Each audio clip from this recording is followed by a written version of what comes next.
চাচি আর কাইন্দো না, শরীরটা খারাপ হইব না। কানলে কি তুষি ফিরব কও?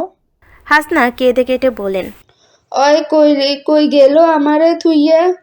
ও তুষি রে, আমি এখন কই গেলে তোরে পামু? ও বুড়ে আমার লগে রাগ কইলা গেলি বু, ফিরা আইবু। পাশ থেকে এক ভদ্রলোক বলেন, আইসা ও জামাইয়ের নাম টাম কিছু শুনছো চাচি? কার লাগা বিয়ে হইলো জানো?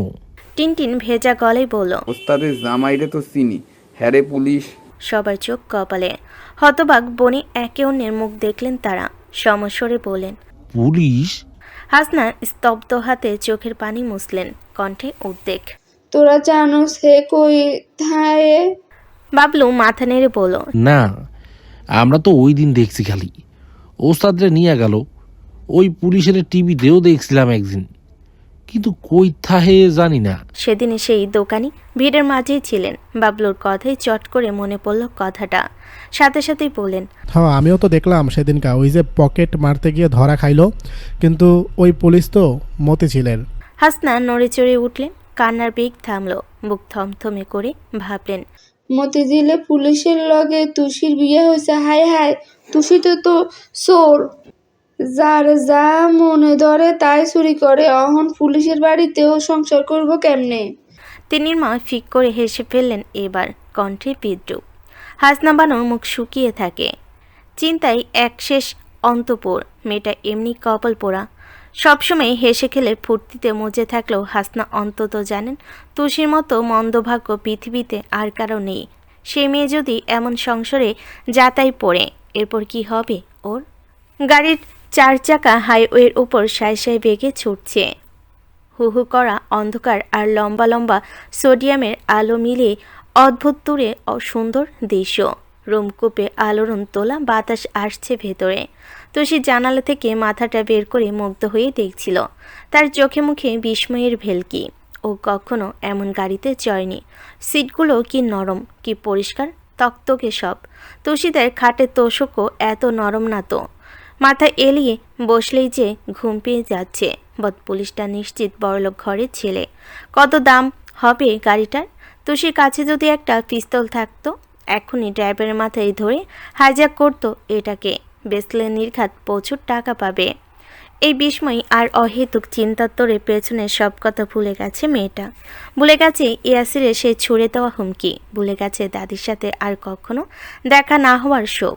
খুব আনন্দ নিয়ে রাস্তা উপভোগ করার মাঝে একটা মিহি কণ্ঠ বলল, মাথা ভিতরে ঢোকাও, অ্যাক্সিডেন্ট হবে। তুষি ফিরে চাইল, বসলো সোজা হয়ে। ওর পাশে ইউসা বসে আছে। মেয়েটা ওর থেকে একটু খাটো, তবে কি মিষ্টি একটা মুখ। তুষি জিভে ঠোঁট ভিজিয়ে বলল, এটা কি আপনাদের নিজেদের গাড়ি? ইউসা মাথা নাড়ল, সাথে বলল, আমি তোমারই বয়সী, আপনি আগে করতে হবে না। তুমি আমাকে তুমি করেই বলতে পারো। তুষি খুশি হয়ে গেল, পুরোপুরি ঘুরে বসলো এবার। আরে বাস, তাহলে তো ভালোই হয়। আচ্ছা, গাড়ির ভেতরে এসি নেই? ওই যে মেশিনটা ছাড়ে যে সব ঠান্ডা ঠান্ডা লাগে, সিনেমায় দেখেছি তো, বড়লোকদের গাড়িতে ওসব থাকে। অয়ন বসেছিল ড্রাইভারের পাশে। এই গাড়িতে আপাতত ওরা কজন, ইউসা, মিন্তু আর সে। মিন্তু ঘুমে কাঁদা। বাকিরা কেউ তুষির সাথে আসতে চাননি, বিশেষ করে ইয়াসির।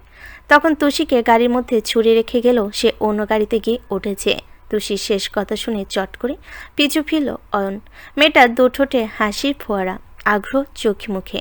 কান্না তো দূর, সামনে একটু চিন্তা, বেদনা, অস্থিরতা কিচ্ছুটি নেই। উল্টো সব বাদ দিয়ে এসির চিন্তা করছে। অয়ন মাথা নাড়ল দুপাশে। ফিমেল পকেটমার যেমন ও আগে দেখেনি, তেমনি দেখেনি তুষির মতো এমন শক্তপোক্ত মেয়েকে। এখানে সত্যি অন্য কেউ থাকলে হেসকি তুলে গাড়ি ভিজিয়ে ফেলতো। এই মেয়ে কি দিয়ে তৈরি কে জানে? ইউসা বলল, আছে, কিন্তু আমার সাফোকেটিং হয়, সেজন্য জানালা খুলে রেখেছি। তুষি বুঝল না। এত কঠিন ইংরেজি ও শোনেনি তেমন, কিন্তু অর্থটাও জিজ্ঞেস করা যাবে না, না হলে ধরে ফেলবে ও পড়াশোনা জানে না। তবে ওর চোখ মুখ দেখে বুঝে ফেল ইউসা, হেসে বলল, সাফোকেটিং মানে দম বন্ধ লাগা। তুষি একটু থতমত খেলো, চোখ দুটো বড় হলো কিছু। বাপ রে, পুলিশের বোন পুলিশের মতোই চালাক, না বলতেই সব বুঝে যায়। এদের সবার সাথে বুঝে শুনে চলতে হচ্ছে তো। তুষি ফের বাইরে তাকালো। পুরোটা সময় ওকে আরও ভালো করে দেখলো ইউষা। মেয়েটা ভীষণ ফর্সা, সবচেয়ে সুন্দর ওর নাক। ইউষার মতো বোচা নাক নয়, তবে ওর আর তুষির একটা আশ্চর্য মিল হলো, দুজনের একই জায়গায় তিল। এই তো নিচের ঠোঁট থেকে কয়েক ইঞ্চি নিচে। একটা আজগুবি সত্য হলো, তুষিকে ইউষার পছন্দ হয়েছে। কেন হয়েছে, কী জন্য, এসবের কোনো কারণ নেই। মেয়েটা বেশ ছটফটে চঞ্চল, হয়তো তাই।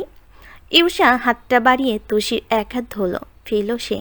অবাক হলো, হাসলো দাঁত মেলে। ইউষা বলল, তোমাকে না আমার বেশ ভালো লেগেছে। তুমি এতই স্ট্রং কি করে বলো তো? আবার কত সাহস তোমার! বাপ্পা, সেন্টারের লোকটাকে মারতে অবধি যাচ্ছিলে। তুষি চোখ মুখ কুচকে বসলো অমনি, বিরক্ত হয়ে বলল, ওকে যদি আরেকদিন পাই আমি না একদম একেবারে জ্যান্ত।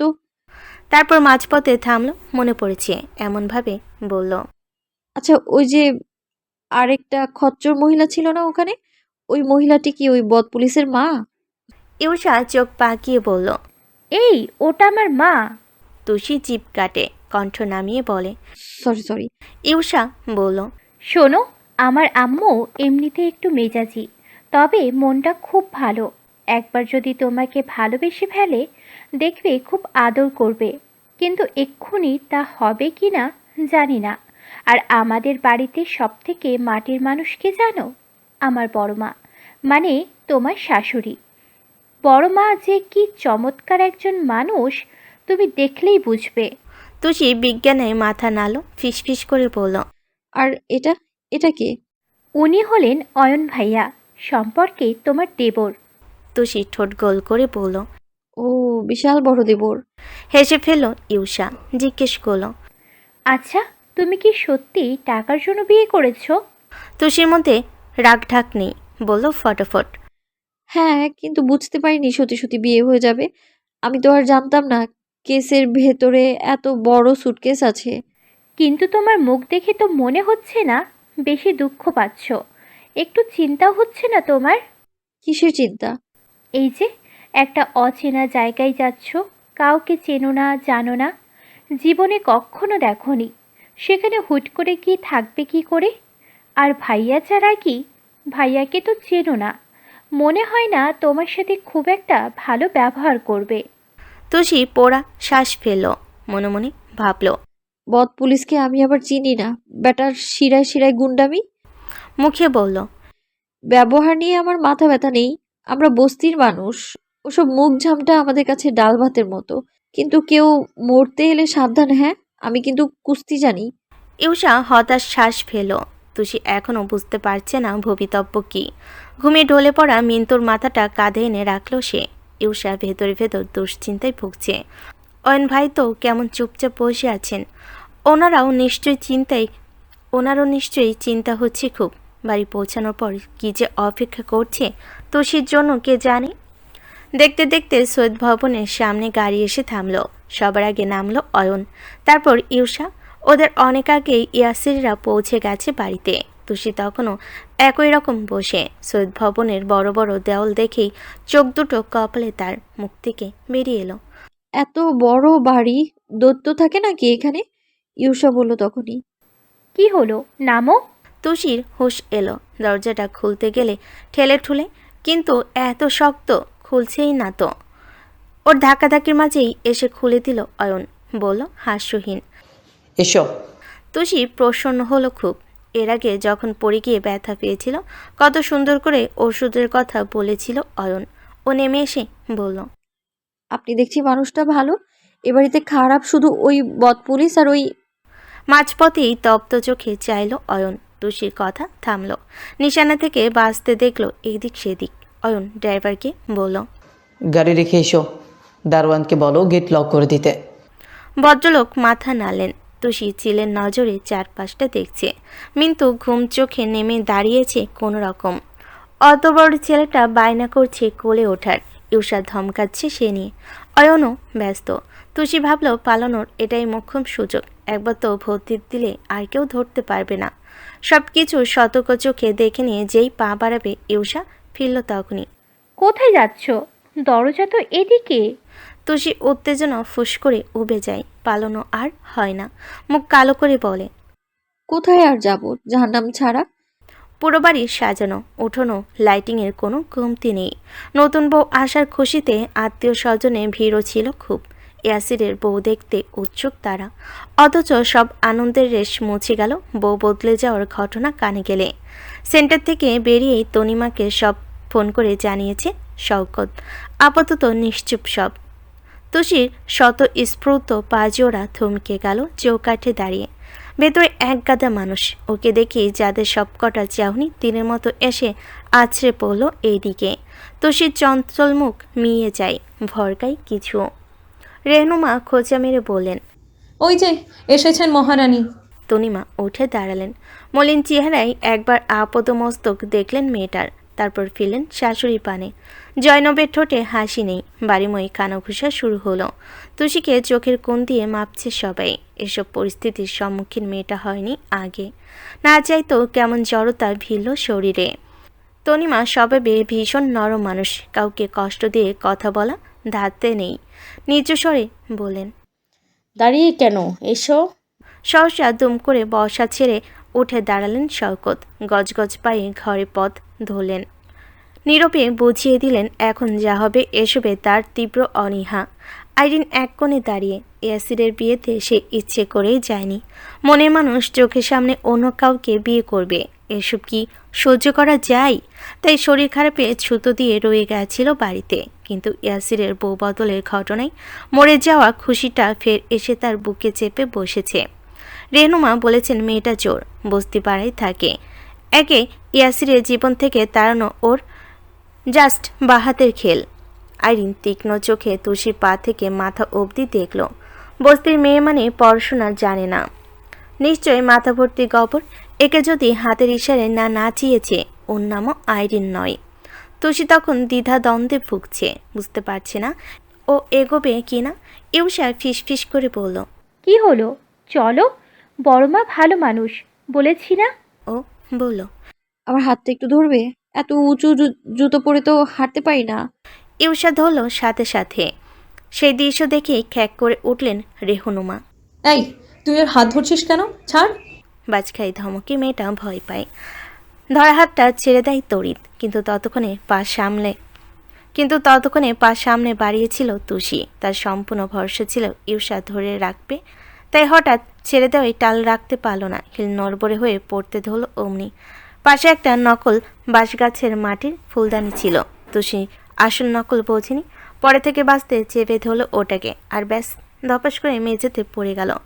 মাটির টবে টুকরো হওয়া দেখে ইউষার জিভ বেরিয়ে এলো বাইরে। পড়ে গেল মৃত্যুর ঘুম ঘুম চোখ। মাথায় হাত দিলেন জয়নব। সকলে চমকে যাওয়ার মাঝে রেহনুমা আর্তনাদ করে বলেন, দিল রে দিল, আমার এত সাধের ফুলদানিটা এসে ভেঙে দিল। এটা মেয়ে না করাত? ওরে স্বার্থ, তুই কেন একে নিয়ে এলি? তুষি সংকীর্ণ আদলে বলল, সরি, আমি কি ইচ্ছে করে ডুইং নাকি? ইট অ্যাক্সিডেন্টিং। সাইফুল অতিষ্ঠ হয়ে বলেন, না, এইসব নেওয়া যায় না। আম্মা, তুমি কিছু বলছো না কেন? জয়নব বললেন, কি বলবো আমি, এখানে দাদুভাই যেখানে বউ নিয়ে এসেছে সেখানে তো আমার বলার কিছু নেই।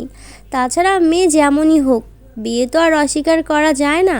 ভদ্রলোক আশ্চর্য হয়ে বললেন, মানে এই মেয়ে তাহলে এখন থেকে এখানেই থাকবে? তুষি ঠাই বসে আছে।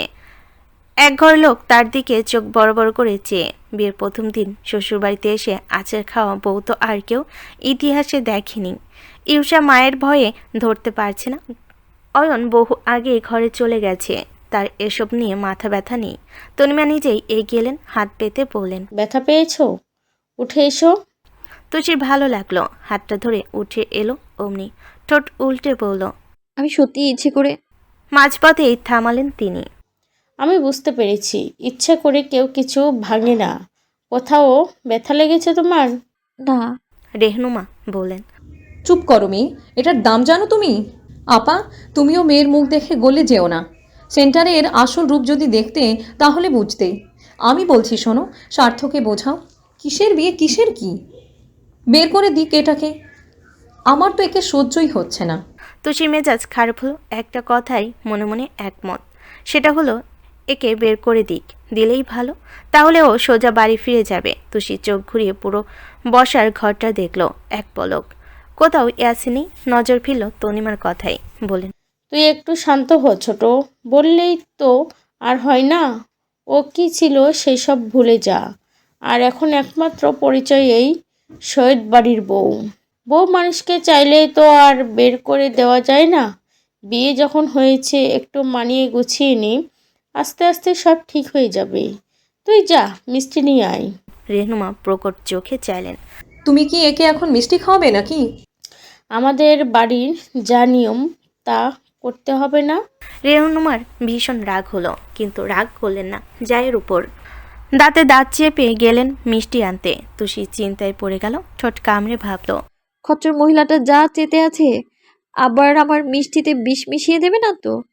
রেহনুমা মিনিট কয়েক ফিরে এলেন, একটা পেয়েছে, দুটো মিষ্টি আর চামচ নিয়ে হনহন পায়ে এসে দাঁড়ালেন আগের জায়গায়। তনিমা জয়নবকে ডাকলেন, আম্মা আসুন। বিদ্যা লাঠিতে ভরতে উঠে এলেন ওপাশ থেকে। ইউষা তুষিকে ইশারা করলেও বসতে, তুরন্ত বসে পড়ল মেয়েটা। জয়নব ফোঁস করে শ্বাস ফেলে বলেন, দেখো মেয়ে, বিয়ে কিভাবে হয়েছে না হয়েছে আমি ওসব কথায় যাব না।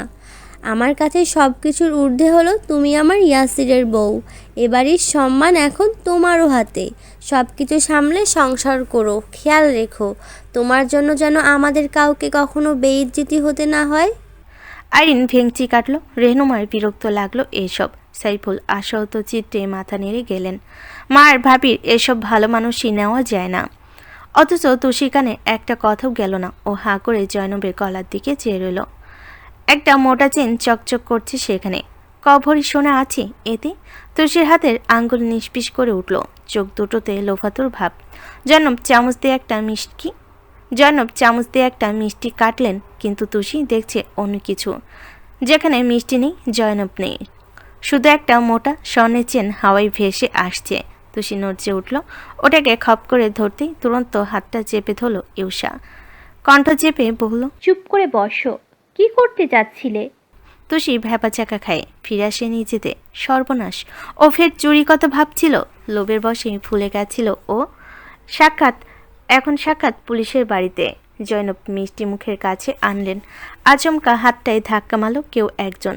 চামচটার সঙ্গে সঙ্গে গিয়ে ছিটকে পড়ল মেঝেতে। চমকে উঠলেও সকলে। হকচুকিয়ে ফিরলেন পৌরা। ইয়াসির দাঁড়িয়ে এসে পরনে শেরওয়ানি পাল্টে আঁটো-সাঁটো টি শার্ট পরেছে এখন। তুষির মিষ্টি খেতে ফাঁকা করা ঠোঁটটা অমনি বন্ধ হয়ে গেল। মেজাজও খারাপ হলো ভারী। বেটা বদ, এমন করে কেউ? আরেকটু পরে এলে কি হতো? তনিমা আর্তনাদ করে উঠলেন, এটা কি করলি? ইয়াসিরের কপালে ভাঁজ। ওকে মিষ্টি খাওয়াচ্ছিলে কেন? ওকে এবারের বউ? তোমার কি মনে হয় একটা বস্তি চোরকে আমি আমার বউ হিসেবে মেনে নিয়েছি? নীরস রেহনুমা তটস্থ হলেন অমনি। শস্যব্যস্ত বলেন, মেনে নিসনি? তাহলে তুই ওকে নিয়ে এলি কেন? তনিমা জয়নব এক মনে মুখ দেখা দেখি করলেন। বিভ্রান্ত তারা। বৃদ্ধা খুব শান্ত গলায় বলেন, কি হয়েছে দাদু ভাই? ইয়াসির জবাব দিল না। রেহনুমাকে পাল্টা প্রশ্ন করল, এ বাড়িতে মেইড সার্ভেন্ট কজন ছোটমা? ভদ্রমহিলা ভরকালেন একটু। প্রশ্নের আগামাথা বুঝলেন না, তাও উত্তর দিলেন থেমে থেমে, দুজন। ইয়াসির ঘোষণা করল দরাজ স্বরে, ওদের ছুটি দিয়ে দাও, কাল থেকে বাড়ির সমস্ত কাজ এই মেয়েকে দিয়ে করাবে। তুষির চোখ বেরিয়ে এলো, উঠে দাঁড়ালো তড়াক করে। সাইফুল অবাক হয়ে বলেন, কি বলছিস স্বার্থ? তুই কি এইসবের জন্য মেয়েটাকে বাড়িতে এনেছিস? কিন্তু তুই যে তখন বললি সংসারের কথা। জবাব এলো তৎক্ষণাৎ, একটা চোরের সাথে কিসের সংসার? ওকে এনেছি টাকার জন্য বিয়ে করার মজা বোঝাতে। বাই দ্য ওয়ে, আমার কথার যেন কোনো নড়চড় না হয়। আমি আবারও বলছি, ও এই বাড়ির বউ নয়। এই বিয়েই মানি না আমি। তাই কেউ একে কোনো দয়া দেখাবে না। আর ছোটমা, তুমি খেয়াল রাখবে এই চোর যেন কোনো মতেই বাড়ির বাইরে যেতে না পারে। রেহনুমা প্রফুল্ল চিত্রে মাথা নাড়লেন। খুশিতে টকবক করছেন তিনি। আইরিন ঠোঁট চেপে হাসছে, কিন্তু ইউষার মায়া হলো খুব। প্রভূত চোখে একবার দেখল তুষিকে। সে মেয়ে স্তব্ধ হতবাক, চোখের পাতা নড়ছে না, বিস্ময়ে শুধু হাঁ করে রইল। ইয়াসির তখনই ফিরল তুষির দিকে। সূক্ষ্ম নেত্রে তার জ্বলন্ত অগ্নিশিখার প্রতি কথাই ঠিকরে দিয়ে বলল, বিয়ের খুব শখ না তোমার? তারপর ঠোঁটের কোণে তুলে বক্ররেখা নেই হাসল ইয়াসির। কণ্ঠে রাগ বিদ্রুপ একসাথে শোনালো, now get ready miss Tushi. ASP Yasir আবরারের খপ্পরে বললে কি অবস্থা হয় প্রতিদিন টের পাবে। ইয়াসির তার সিদ্ধান্তে অটল। ঘোষণা যখন দিয়েছে তখন তার নড়চড়ের উপায় নেই। কাউকে তো আর জোর করে সংসার করানো যায় না। তার কথার উপর কেউ রানা করলেও মনে মনে অসন্তোষ হলেন জয়নব। শত হলেও বিয়েটা আসল। আল্লাহর নামে উচ্চারিত প্রতিটা কালেমা আসল। মেনে না নিলেও তুষি ওর বউ, না নিলেও বউ।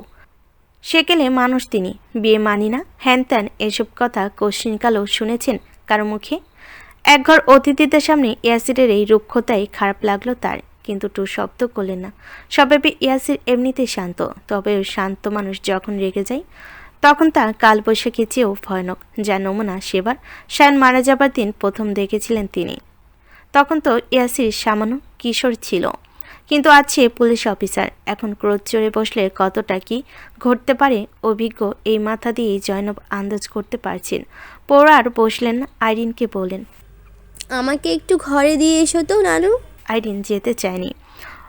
এখানে এখন কত কাহিনী হবে ও মিস করলে চলে, কিন্তু নানু মুখের উপর কথা বলতে পারল না। হাতের লাঠিটায় ভর দিয়ে দাঁড়ালেন জয়নব। নরম হাতের বাহু এসে আগলে ধরল আইরিন। যেতে নিয়েও জয়নব থামলেন। আর্তর্য খেয়ে দেখলেন মেহমানদের সবাইকে। কাল নিশ্চয়ই সবাই গন্তব্যে ফিরে যাবে। এরপর এ বিয়ের ঘটনা নিয়ে কত দিকে কতভাবে চর্চা হবে কে জানে। বৃদ্ধ সিঁড়ির পথ ধরলেন। বুকে থাকা আক্ষেপটুকু গলিয়ে দিলেন নিঃশ্বাসে। বড় আফসোস করে বললেন, আজকে তোমার মা দেশে থাকলে খুব ভালো হতো, স্বার্থটাকে বোঝাতে পারতো একটু। কথাটা আইরিনের মন মতো হয়নি। এপাশ ফিরে ভেঙচি কাটল সে। মানেই ভালোই হয়েছে, কোনো দরকার নেই ইয়াসির ভাইকে বোঝানোর। ইয়াসির ভাই শুধু আমার হয়েই থাকবে। তবে আজকে এই বিয়ের ঘটনায় একটা তীব্র সাহস পেয়েছে আইরিন। তুষি বয়সে ওর চেয়ে ছোট। এত ছোট মেয়ে ইয়াসিরের বউ হতে পারলো, ও কেন পারবে না? সেই হিসাবে ও তো আরেকটু বড়। শুধু এতদিন এসব বয়স নিয়ে চিন্তায় মরছিল বেচারি। আইরিন পেছন ফিরে চাইল। মুখ ভোতা করে দাঁড়িয়ে থাকা তুষিকে দেখে হাসলো ঠোঁট টিপে। মনে মনে ভাবল, কাল থেকে তোমার সাথে কি কি করি শুধু দেখো। এ বাড়িতে দুজন গৃহকর্মীর ভেতর একজনের নাম রেশমি। 30-এর মতো বয়স। শ্বশুর বাড়ি থেকে তাড়িয়ে দেওয়ার পর এ বাড়িতে কাজ পেয়েছিল। তাও বছর 6 আগের কথা। রেশমি রান্নাঘর থেকে উকি দিয়ে দেখছিল এতক্ষণ। ইয়াসিরের সব কথাই শুনেছে, কিন্তু তাড়িয়ে দেবার ব্যাপারটাই মুখখানা চুপসে গেছে ওর। এই বাড়ির মানুষগুলো ভালো, হত্য দিয়ে কাজ করায় না, ব্যবহারও বেশ। এখন হুট করে ভাগিয়ে দিলে ও কোথায় যাবে? তার ভাবনার মধ্যেই ইয়াসির ছট করে ফিরল এদিকে। এত ঘাবড়ে গেল মেয়েটা। রীতিমতো স্যাত করে কেঁপে উঠল বুক। ইয়াসির তর্জন দিল শান্ত স্বরে, 1 কাপ কফি দিন। রেশমি সজোরে মাথা নাড়ল। চটপটে হাতে চায়ের হাঁড়ি বসালো উনুনে। ইয়াসির চুপচাপ সোফায় বসল। দুপা ছড়িয়ে এক হাত রাখলো হাতলের গায়ে। এ ঘরে আপাতত সাইফুল, রেহনুমা, তনিমা আর ইউসা আছে। এই মুহূর্তে আর সার্কাস বাকি নেই। রাতও বেড়েছে। ক্লান্ত মেহমানদের সকলে এক একে শুতে চলে গেল। তুষি তখন দফারফা অবস্থা। চোখে অনুশোচনায় পড়ছে বেচারি। কোন কুক্ষণে যে গিয়েছিল ওই সেন্টারের ভেতর। ভীষণ চিন্তায় মাথাটা ঘুরছে। এখন ও করবে কাজ? জীবনে খাওয়ার চুরি ছাড়া তুষি কাজবাজ জানে না। দাদি তো একবার এক ভাষায় কাজ করাতে নিয়েছিল। থালাবাটি ধোয়া পরিষ্কার হয় না বলে ভাগিয়ে দিল ওকে। তারপরই না তুষি চুরি করতে নেমেছে। সবসময় হেলে দুলে চুরি করে ফিরছে। দাদি খেতে দিয়েছে, ব্যাস। রাতে পা টান টান করে ঘুমিয়েছে সে। তুষি চোখ দুটো ঘুরিয়ে সব দিকে বোলালো। বিশাল বাড়ি, এর সব কাজ যদি ওকে দিয়ে করায়, ওর সেলিব্রিটি চেহারাটা থাকবে? তুষি সব রাগ গিয়ে বর্তালো মাঝারের উপর। বিড়বিড় করে গালি দিল, শালা মাঝার, তোর কোনোদিনও ভালো হবে না শালা। শাড়ির গুঁতো খেয়ে মরবি তুই শালা। গরিবের অভিশাপ কোনোদিনও বাসি হয় না শালা, মনে রাখিস। ইয়াসিরের কফি হাজির হলো মিনিট কয়েক। খুব তাড়াহুড়ো করে এসে দিয়ে গেল রেশমি। ছেলেটা বড্ড স্থির। তার সিদ্ধান্তে কে কি ভাবছে, কে কি বলবে, ওসব নিয়ে আগ্রহ নেই। তনিমা ফোঁস করে শ্বাস ফেলেন। অ্যাসিড ঠান্ডা থাকলেও ভেতর যে ক্ষিপ্ততাই উচ্চ সীমায়, এতটুকু অন্তত জানেন তিনি। তাই আপাতত এসব নিয়ে বাড়তি কথা বলেন না। রাগটা কমুক, তারপর না হয় সুন্দর করে বোঝাবেন। তনিমা ফিরে চাইলেন ঠায় দাঁড়ানো তুষি পানে। মেয়েটার পরনে এখনও বিয়ের কাপড়। নিশ্চয়ই খিদে পেয়েছে। ইউসাকে বলেন, ওকে ঘরে দিয়ে আয় তো মা। মুখ শুকনো করে দাঁড়িয়ে থাকা ইউসা নড়ে উঠল কথাটাই। মাথা জাগলো একটু। এসো তুষি। ইউসা সিঁড়ির দিকে যাচ্ছিল। তুষি পেছনে এক পা বাড়বে অমনি ডাকলো ইয়াসির। দাঁড়া। থামলো ওরা। পরের প্রশ্ন সহসা ছুটে আসে। ওকে নিয়ে কোথায় যাচ্ছিস? ইউসা একটু ঘাবড়ে গেল। এক পলক দেখলো বড় মাকে, মিহিস্বরে বলল, তো তোমার ঘরে। ইয়াসিরের স্বর ধীর। ও আমার ঘরে কেন যাবে? একটা বাইরের মেয়ের সাথে আমি একই রুম শেয়ার করব? তনিমা যশসূচক শব্দ করলেন। চোখে মুখে বিরক্তিটা গিলে নিলেন নরম সুরে। তাহলে থাকবে কোথায়? ইয়াসির কাঁধ উচালো। যেখানে ইচ্ছে, একেবারে জায়গা না পেলে স্টোর রুমে থাকুক। তুষি বিভ্রান্ত। সেন্টার রুমটা আবার কি রুম? তনিমা আশ্চর্য চোখে বললেন, স্টোর রুম? ওটা তো। ইয়াসির কথা টেনে নিল। বলল সেই ভারী স্বরে, আমি কিচ্ছু শুনতে চাই না। এই চোরের বেলা তো আরো আগে নয়। যা বলছি তাই করো। রেহনুমাও তাল মেলালেন। এটাই ঠিক আছে, ওর জন্য স্টোর রুমই উপযুক্ত। ইউসা মুখ খুলো মিনমিন করে। আমি তো ঘরে একাই থাকি। না মানে বলছিলাম যে ও আমার সাথে থাকলে হতো না। রেহনুমা ধমকে বলেন, তুই চুপ কর, খুব পাকনামো তাই না? যা নিজের ঘরে যা। ইউসামাকে ভয় পায়। খিটখিটের স্বভাবের তিনি অল্পতেই প্রচণ্ড রেগে যান। তাই আর কথা বাড়ালো না। তুষির কপালে বোকা বোকা ভাঁজ। আহারে, ও তো বুঝতে পারছে না ওকে কোথায় ঘুমাতে দেওয়া হবে। স্টোর রুমে যত ইঁদুর আর তেলাপোকা আছে, অত লোক এই দেশেও নেই। ততক্ষণে কফি শেষ করেছি ইয়াসির। কাপটা রেখে নিজের মতো রওনা করলো ঘরে। তার পিছু নিলেন সাইফুল। রেহনুমা আর দাঁড়ালেন না। তস্ত্র সেন্টার রুমে চাবি আনতে ছুটলেন। সুযোগটা ইউসা লুফে নেয়। ফিসফিস করে বলে, তুষি, তোমার যদি কিছু লাগে আমাকে ডেকো। ওই দোতলার দুটো ঘরের পরে আমার ঘর, কেমন? তুষি মাথা কাত করলো। ইউসা চলে গেল উপরে। মিনিট দুয়েক ফেরত এলেন রেহনুমা। কর্কশ গলায় বলেন, এসো। এই মেয়ে। তুষি নড়ে চড়ে উঠল। পিলপিল করে পিছু পিছু যায়। তন্মার এত খারাপ লাগলো ব্যাপারটাই। স্টোররুমে যা অবস্থা, ওখানে কিভাবে থাকবে মেয়েটা কে জানে। তিনি সোজা রান্নাঘরে ঢুকলেন। তুষি নিশ্চয়ই তেমন কিছু খায়নি। রেহনুমার চোখে মুখে আনন্দ দীপ্তি। মনে মনে ভীষণ মজা পাচ্ছেন তিনি। স্টোররুমের দরজায় একটা বিশাল তালা ঝুলছিল। সেটা খুলতেই ভকভক করে ধুলো যেন বাতাস ছিটকে এলো নাকে। খুব খুব করে কেশে নাক চাপলেন তিনি। হাত দিয়ে ঝাড়তে ঝাড়তে বললেন, বাবা কি ধুলো। তুষি নজর তখন ভেতরে। কৌতূহল পাশ কাটিয়ে ঢুকলো তাতে। বিরাট বড় ঘর, চারপাশে ফার্নিচারে স্তূপ করে রাখা। মাকড়সার বাসা দিয়ে ভর্তি দেওয়াল। এখানে ওখানে ধুলো ময়লা দিয়ে যাতা একেবারে। রেনুমা ছুঁড়ে ছুঁড়ে বলেন, এখন থেকে এটা তোমার ঘর। তুষি বড় হয়েছে বস্তিতে। নোংরা কাদামাটি স্যাঁতসেঁতে পরিবেশের সঙ্গে টিনের সেই খুপড়ির কাছে এটা বহুকাংশে বড়। পায়ের তলায় টাইলসও আছে। তুলি বেশ লাগলো। হাসি মুখ করে বলল, হেয়ার আমি একা লিভ করব। তো এখানে মরতে কে আসবে? আর যে যেমন তার ঘরও তেমন। তুষি কণ্ঠে স্ফূর্তি। আরে বাস, তাহলে তো দারুণ হবে। বিগ হোম, বিগ জানালা। রেহনুমা নাক কুচকে ভাবেন, স্টোর রুম দেখে খুশি হয়ে গেল। ইয়াসিনের ঘর দেখলে বলতো কি তাহলে? যাকে খুশি হলে হোক। ওনার কি? থমথমে গলায় বলেন, ঘর নিজের মতো ঝেড়ে মুছে নাও। আমি যাই বাপু, রাত হয়েছে, শোবো। ভদ্রমহিলা বিদায় নিলেন। তুষি মাথা চুলকালো। সত্যি অনেক ধুলো। কি থেকে কি করবে, ক্লান্ত লাগছে। সে বিকেলের পর কিচ্ছু খায়নি। ফার্নিচারের মধ্যে একটা খাট রাখা, তবে পাল্লা জুড়তে হবে। তুষি ওসব একা পারবে না। ও জানে না কি থেকে কি জোড়া লাগাতে হয়। তাই মাথা থেকে ওড়নাটা খুলে দড়ির মতো পাক দিল।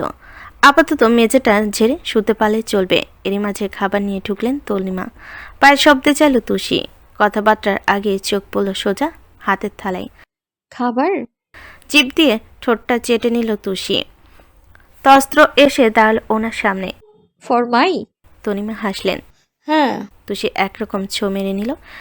এপাশে এসে মেঝেতে বসলো আসন করে। ভাতের সাথে রোস্ট গরুর মাংস, এক পিস মাছ সাজিয়ে গুছিয়ে এনেছেন তনিমা। তুষি অধৈর্য। হাতটা ডোবাতে গেলেই কবজি চেপে ধরলেন তিনি। হাতটা তো ধও মেয়ে। তুষি কাঁধ উছালো। আমারই তো হাত, খাই না কি হবে? ছি, কি নোংরা কথা। দেখি হাতটা বাড়াও। বাটি পেতে গ্লাসে জল দিয়ে হাতটা ধুইয়ে দিলেন তিনি। তুষির দাদির কথা মনে পড়ে গেল। দাদি তো কত যত্ন করে খাওয়াই ওকে। আচ্ছা, ওকে না পেয়ে দাদি কি করছে এখন? চিন্তায় ঘুমাতে পারছে তো? কি হলো, খাও। হ্যাঁ। তুষি ভাতে হাত দিল, এক লোকমা খেতে পেটের নাড়ি ফুরিয়ে জানান দিল ওর প্রচণ্ড খিদে পেয়েছে। গপ গপ করে খেলে তুষি। পুরো সময় তনিমা ওকে মন ভরে দেখলেন। একদম কাটা কাটা নিখুঁত একটা চেহারা, চোখ ঠোঁট সবই সুন্দর, বুড়োজোড়া ক্যানভাসের মতো, ফর্সা খুব। বস্তির জায়গায় একটু ভালো ঘর পেলে আরও সুন্দর লাগতো বোধ হয়। জিজ্ঞেস করলেন রয়ে শুয়ে।